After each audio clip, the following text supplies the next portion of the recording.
पटना के central mall में उमड़ी इस भीड़ को देखे राहुल गांधी आम आत्मा ज्योतिबा फुले पर बनी बायोपिक देखने पहुंचे तो उनसे संवाद कायम करने के लिए युवाओं का हुजूम उमड़ पड़ा। सैकड़ों की संख्या में यहां दलित युवा भी पहुंचे और उन्होंने जय भीम का नारा बुलंद किया।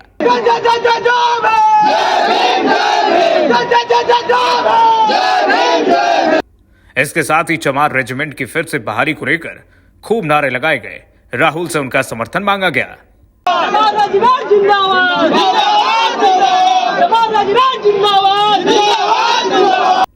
इससे पहले गुरुवार दोपहर को दरभंगा में भी राहुल गांधी पूरे फॉर्म में दिखे। प्रशासन ने लाख बाधाएं खड़ी की, लेकिन तमाम दुश्वारियों के बीच चिलचिलाती धूप में अपने समर्थकों के साथ वो 1.5 किलोमीटर पैदल चलकर लोहरिया सराय के हरिजन छात्रावास पहुंचे और उनसे सीधा संवाद भी किया। 90% हो, आप अपनी स्ट्रेंथ समझो। आपको भटकाकर, डराकर, दबाकर, आपके ध्यान को इधर उधर करके आपको रोका जाता है। इस देश में आपके लिए कोई जगह नहीं है। 90% के लिए इस देश में कोई रास्ता नहीं है। आप ब्यूरोक्रेसी को देखो, सीनियर ब्यूरोक्रेसी में आपके कितने लोग जीरो। आप कॉर्पोरेट इंडिया को देखो, कॉर्पोरेट इंडिया में आपके कितने लोग जीरो। आप हाई कोर्ट देखो, आपके कितने लोग जीरो। आप एजुकेशन सिस्टम के मालिकों को देखो, मेडिकल सिस्टम के मालिकों को देखो, आपके लोग कितने जीरो। मगर मनरेगा की लिस्ट निकालो, आपके लोगों से भरी हुई है। मजदूरों की लिस्ट निकालो, आपके लोगों से भरी हुई है। सारे के सारे कॉन्ट्रैक्ट, सारा का सारा धन 5-10% के हाथ में जाता है और आपको उल्टी सीधी बात बताकर आपके ध्यान को इधर उधर कर दिया जाता है। आपको एक साथ खड़ा होना है और 3 मांगे हैं। पहली मांग जाति जनगणना, दूसरी मांग प्राइवेट इंस्टीट्यूशंस में, प्राइवेट स्कूल और कॉलेजेस में रिजर्वेशन, अति पिछड़ा का, ओबीसी का, दलित का, आदिवासी का। तीसरी बात एससी एसटी सब प्लान, जो आपका पैसा है, जो आपको नहीं दिया जाता है, आपको वो दिया जाना चाहिए। ये 3 चीजें कहने में आपसे आया था। और ये बात समझिए, आप एक बात समझिए, बिहार की पुलिस ने अभी मुझे रोकने की कोशिश की, रोक नहीं पाई। पता है क्यों नहीं रोक पाई?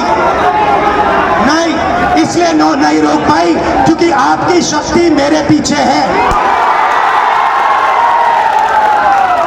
आपकी शक्ति मेरे पीछे है, इसीलिए कोई, दुनिया की कोई शक्ति उसको रोक नहीं सकती है। हमने कहा, हमने नरेंद्र मोदी से कहा, पार्लियामेंट में कहा, तुम्हें जाति जनगणना करना पड़ेगा। हमने उससे कहा कि तुम्हें संविधान को यहां माथे पर लगाना पड़ेगा। नरेंद्र मोदी जी ने आपके दबाव से डर कर जाति जनगणना हिंदुस्तान में घोषित किया है।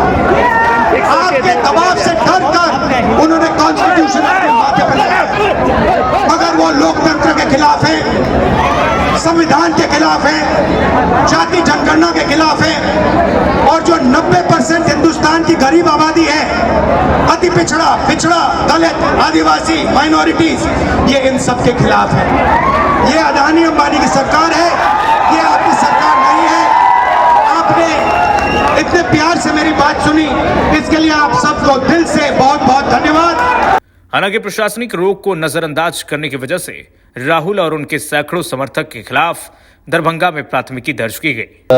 उनके द्वारा जो अनुमति मांगी गई थी तो उनको टाउन हॉल दिया गया था, बट उनके द्वारा टाउन हॉल ना जा करके दूसरा एक छात्रावास है जहां का डिमांड किया जा रहा था, जिसकी अनुमति नहीं दी गई थी, वहां उनके द्वारा जाके सभा किया गया, जिसमें मेरे द्वारा वहां पे धारा BNS की 163 मैंने वहां पे निषेधता लागू की थी, जिसका उल्लंघन हुआ है। तो उसके उल्लंघन के आलोक में वहाँ पे जो मैजिस्ट्रेट प्रतिनियुक्त थे उस छात्रावास को देखने के लिए उनके द्वारा एफआईआर दर्ज कराया गया है। और दूसरा एफआईआर दर्ज कराया गया है जिला कल्याण पदाधिकारी के द्वारा, क्योंकि वो कल्याण छात्रावास है और बिना अनुमति के उस छात्रावास में प्रोग्राम किया गया और सभा किया गया है। कौन लोग नामजद लगभग 20 लोग हैं और अज्ञात कम से कम 100 लोग हैं। उसमें अपने माननीय लोकसभा सांसद राहुल गांधी जी हैं, आपको यहाँ के एमएलसी हैं, एमएलए भी हैं और कुछ प्रेसिडेंट भी हैं कांग्रेस के। क्या लगता है सर, जो उन्होंने किया वो एक तरह से उकसाने वाला काम था, कानून हाथ में लेने जैसे का उनको और उनकी पार्टी के लोगों को कम्प्लीटली ब्रीफ किया गया था कि आपको टाउन हॉल दिया गया है, कल ही बता दिया गया था, उसका ऑर्डर भी निकला था, उन्होंने ही आवेदन भी दिया था कि हमें टाउन हॉल अलॉट किया जाए, जो कि टाउन हॉल उनको अलॉट किया गया था। उसके बावजूद भी पता नहीं किन कारणों से वो टाउन हॉल नहीं जाके छात्रावास जाना चाह रहे थे, जो कि प्रतिबंधित था, क्योंकि वो Z+ सिक्योरिटी भी है, तो हमें मैजिस्ट्रेट और पुलिस प्रतिनियुक्त करना होता है। तो अकॉर्डिंगली हम लोगों ने एयरफोर्स से अपना टाउन हॉल तक ले पुलिस और फोर्स मैजिस्ट्रेट प्रतिनियुक्त किया हुआ था, लेकिन वो इतर उसके चले गए जहां पे पुलिस प्रतिनियुक्ति नहीं थी और मैजिस्ट्रेट नहीं था। उनके साथ साथ बाकी लोगों के लिए भी ये चिंता की बात थी। बहरहाल नवंबर में संभावित बिहार विधानसभा की सभी 243 सीटों के चुनाव को ध्यान में रखते हुए कांग्रेस ने सूबे में अपनी गतिविधियां तेज कर दी हैं। पार्टी के लिए अच्छी बात यह है कि खुद राहुल गांधी बिहार में कांग्रेस की जड़ें मजबूत करने में पूरी दिलचस्पी दिखा रहे हैं। अपने इसी कार्यक्रम को आगे बढ़ाने के लिए 15 मई से कांग्रेस नेता राहुल गांधी बिहार में हैं। युवाओं को समय पर डिग्री, योग्यता के आधार पर नौकरी, शिक्षा ऋण से राहत दिलाने का वायदा, शिक्षा न्याय संवाद की शुरुआत कर दी है। यह अभियान युवाओं को समय पर डिग्री, योग्यता के आधार पर नौकरी और शिक्षा ऋण से राहत दिलाने के वादे के साथ शुरू हुआ है। बिहार कांग्रेस ने इस पहल को छात्रों तक पहुंचाने के लिए सोशल मीडिया पर जोरदार प्रचार किया है और एक मिस्ड कॉल या वेबसाइट के जरिए अभियान से जुड़ने का निमंत्रण भी दिया है। बिहार कांग्रेस ने अपने एक्स हैंडल पर लिखा कि अब छात्रों को समय पर डिग्री और पक्की नौकरी मिलेगी, अब कर्ज नहीं काबिलियत पर मिलेगा हक। आइए इस बदलाव का हिस्सा बनिए, मिस्ड कॉल दें 99110414 या जाएं naukri2.in पर। शिक्षा न्याय संवाद के तहत समय पर डिग्री और पक्की नौकरी के साथ कांग्रेस सामाजिक न्याय के मुद्दे को मजबूती से उठा रही है। जो प्राइवेट यूनिवर्सिटीज कॉलेजेस में कानून है कि रिजर्वेशन होना चाहिए, वो कानून लागू हो और 50% की जो दीवार है रिजर्वेशन वाली वो तोड़ी जाए। ये हमारी मांगे हैं और इनको हम पूरा करके दिखाएंगे। जो हॉस्टल था अंदर जाने नहीं दिया, फिर बाद में मुझे फोटोग्राफ्स दिखाई गई और पता लगा क्यों नहीं जाने दिया, मतलब हालत बहुत खराब थी, मगर जो मैंने कहना था वहां कह दिया। Thank you. इसका रिजल्ट पर साफ तौर पर नजर आने लगा है। दलित और युवाओं का एक बड़ा समूह राहुल के साथ कदमताल को तैयार होता दिख रहा है। हालांकि बीजेपी बिहार में राहुल की बढ़ती लोकप्रियता को नोटिस करने के लिए राजी नहीं है। स्थिति यह हो गई है कांग्रेस पार्टी की कि यदि उनके राष्ट्रीय नेता आते हैं तो उनके नेता को सुनने के लिए बिहार की जनता नहीं आती। नेता के अंदर कोई ऐसा आकर्षण नहीं होता जिससे बिहार की जनता ये माने कि इनसे बिहार के किसी का भला होने वाला है। और इसीलिए अब कांग्रेस पार्टी हिम्मत नहीं करती है कि वो कोई जनसभा कर सके और उसमें आम लोग आ सके। अभी आप लोगों ने देखा होगा, 1 महीने पहले की बात है, कांग्रेस पार्टी के राष्ट्रीय अध्यक्ष बक्सर आए थे, पूरा का पूरा मैदान खाली रह गया, कोई सुनने नहीं जाना चाहता। कांग्रेसियों से एक प्रकार से बिहार के लोग बहुत दूर हो गए, इसलिए परमिशन नहीं दिया क्या? नहीं, दूसरी बात नहीं कर रहा। और ये कांग्रेसी लोग